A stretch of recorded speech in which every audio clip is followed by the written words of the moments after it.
Uhlaleleni ungangeni kule channel ephethe indaba eshisayo. Igama lami nguVusi Mavusana kwi-channel ehamba phambili umkhanya kude TV. Bafowethu, inkulu ke indaba ke lapha nawe ingane zakwethu. Ihlukane phakathi imibono kubantu einkundleni zokuxhumana beyibuza beyiphendula ukuthi indaba uKhuzani angabonakalanga ke lapha na kwi-folo lomaskandi weingane zakwethu lapho khona kwakuhlangane khona umaskandi begida ndawonye. Izathu esisemqoka esibekwa abalandeli einkundleni zokuxhumana bathi uKhuzani wayenqena ukugqoka le jacket emhlophe yaka Crowley weingane zakwethu okwakuyiyona egqokwe abantu abagida kwi-folo lomaskandi. Khumbula ukuthi abaculi abaningi ke lapha na weingane zakwethu banama brands ke lapha na weingane zakwethu abawa-advertisayo. Naye uKhuzani kune jacket nje ayi-advertisayo kulezi insuku weingane zakwethu. Abanye bathi uKhuzani wayebhukiwe emidlalweni owawusendwedwe ke lapha na weingane zakwethu. Mina ngiyafisa ke ukuzwa uvo lwakho ukuthi wena ngabe kuthini okwakho ukuphawula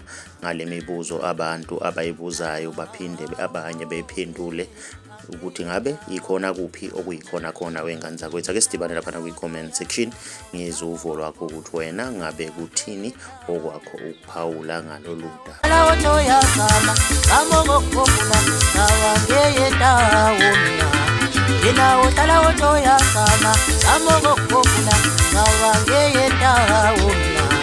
Yelethu nongena lona mthathe uzongena welegcineni izohamba la emhlabeni masishaya isikhathi sakho angeke ngaphinda ngambula izohamba la emhlabeni masishaya isikhathi sakho angeke